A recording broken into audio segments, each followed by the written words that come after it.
Début des symptômes, ça s'est passé comme ça. J'étais toujours essoufflé, fatigué, pas de force. Donc j'ai décidé d'aller voir mon médecin. Et mon médecin m'a envoyé d'aller voir mon pneumologue. Voilà. Vous avez quel âge? Là, à l'heure actuelle, j'ai 58 ans et j'ai été diagnostiqué en 1988. Les premiers symptômes, c'était à partir De 40 ans à peu près. de 40 ans. Ouais. Mais quand vous aviez 40 ans, il y avait déjà essoufflement, la fatigue. Mhm. Est-ce qu'avant, il y avait la toux, quelque chose comme ça? Oui, tous les matins. Alors, tous les matins, c'était terrible parce qu'il me fallait au moins 5 à 10 minutes que je toussais tous les matins. Ça, c'était terrible, c'était hallucinant. Et puis cracher, voilà. Et la toux est commencée à 40 ans plutôt, possible, non? La toux, oui, j'ai bien commencé. Ah ouais, ouais, ouais. Donc, en réalité, les premiers signes, C'était la toux. c'était Mhm. très loin d'ici, Ouais, en ouais, fait. ouais, ouais, ouais, ouais. C'est difficile à se rappeler. J'ai commencé à fumer à 16 ans, jusqu'en. Donc, même que j'étais diagnostiqué BBCO, j'ai encore continué à fumer jusque 1992, à peu près. Et donc, j'avais commencé vers les 16 ans. Donc, combien de temps vous avez fumé après avoir été diagnostiqué? Après diagnostiqué, j'ai encore fumé au moins 2 3 ans. 2, 3 ans. Ah ouais. Est-ce que vous avez essayé d'arrêter quand vous avez eu le diagnostic? Oui, oui, j'ai essayé, mais sans fin, hein.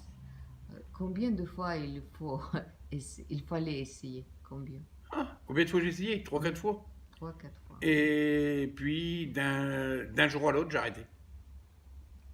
Euh, C'était terminé. Pourquoi, pour qu'est-ce, je sais pas. d'accord. Ben, disons que m'en rendre compte, spécialement, je m'en suis pas rendu compte tout de suite, parce que moi, je ne savais pas ce que c'était le BPCO. Donc, je me suis dit, bon, ah, c'est une grosse bronchite, c'est tout, quoi. Ah, puis on m'a vu que je continuais à travailler et tout ça, donc je, je pensais pas tout ça. C'est que par la suite, ça s'est aggravé puisque je commençais à retravailler, j'étais à l'arrêt, travailler, retravailler. Et puis donc un jour, j'ai reçu un papier de convocation et on m'a mis un papier de convocation. Je suis allé à la sécurité sociale et là, ils m'ont mis en invalidité. Voilà, donc là, c'est là que j'ai pris conscience que c'était une maladie grave. Donc, qu'est-ce que vous ne pouviez pas faire? Pourquoi on vous a mis dans l'invalidité? Ben, je ne pouvais plus travailler, j'étais au moindre mouvement, tout ça, j'étais essoufflé, je ne pouvais plus.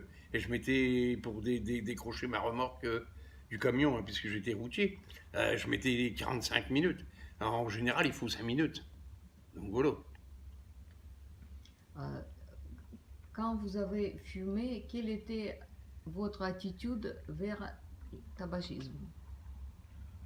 Bon, je vais pas. Quand je fumais, bah, je n'avais pas, on va dire.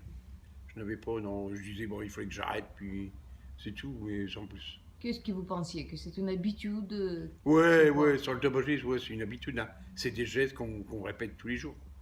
C'est. Ouais, c'est des habitudes. Et quand vous avez essayé d'arrêter, vous avez compris que c'est un peu plus profond. Ouais, ouais, ouais, c'est sûr. C'était plus profond. Euh, donc vous avez arrêté dans un coup. Ouais, d'un seul Ah, coup, ben, disons que j'ai arrêté un seul coup, je devais me faire opérer.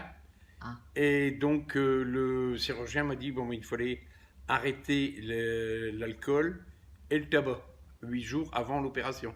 Donc, j'ai arrêté le tabac et l'alcool 8 jours avant et j'ai jamais repris. Ni le tabac, ni l'alcool. euh, est-ce que vous sentiez le manque? Non, mais pas du tout, hein. Pourtant, j'ai l'opportunité, hein, puisque le week-end, tout ça, je suis président d'un club de football et c'est moi qui tiens la buvette. Vous voyez, Je ne parle pas d'alcool. Non, mais je veux dire la buvette. Donc la Mhm, buvette parle alcool et tabac. mhm. Donc le tabac, il y a tous les joueurs, tout ça. Vous savez ce que c'est? Après un match, ça allume la cigarette et tout. Et je suis en possession tout le temps de tout ça. Mais ça me dit rien du tout. Aujourd'hui, qu'est-ce que vous pensez du tabac? Eh ben, qu'est-ce que je pense du tabac aujourd'hui? Eh ben, c'est un... Comment je pourrais dire? C'est un truc destructeur.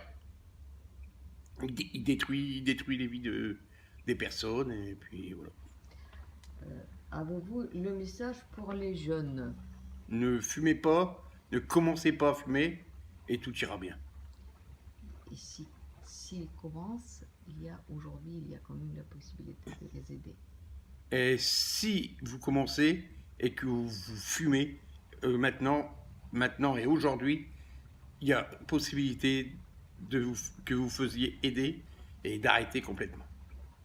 Et vous ferez l'économie dans votre porte-monnaie. Merci.